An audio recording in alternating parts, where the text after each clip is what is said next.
place where they're feeling like, okay, I have this passion. I don't exactly know what to do with it. I do it on the side, but I'd really like to do it more full time, either as a part-time thing or get out of my career completely and focus on this 100%. Um, and so I'd love to hear just a little bit, about your story, the early stages of your organization and what led you to start Farm Sanctuary.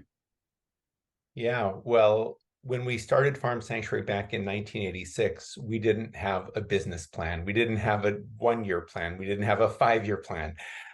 We just saw that there were problems that needed attention, basically. And for me, like everybody around me, I grew up eating meat, supporting the factory farming industry without thinking about it. And through high school and college, I started learning more about the abuses of animal agriculture. I went vegan in 1985.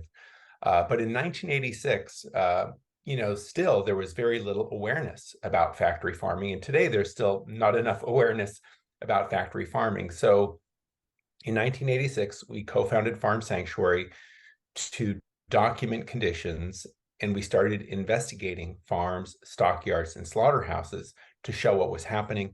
And our sort of naive feeling was that if we show people how bad it is and how much these animals are suffering, they're going to want to immediately stop eating animals and stop supporting the industry.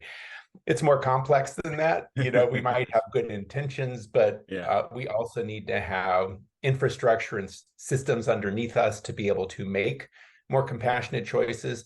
And one of the systems is belief systems. Not only economic systems, but belief systems are really big. But when we started Farm Sanctuary in 1986, like I mentioned, we didn't have a long-term plan. We were an all-volunteer organization. I actually had a part-time job teaching, and the way we funded Farm Sanctuary was by selling vegan hot dogs out of our Volkswagen van at Grateful Dead concerts. So that we did that for the first 3 years.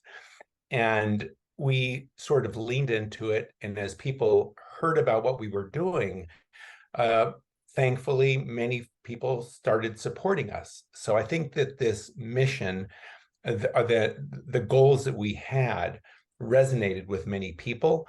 And I also think that many people, when they did learn about factory farming, were upset by it and felt something had to be done. So thankfully, over the years, we've been very lucky to have so many supporters, and that's allowed us to continue doing this work.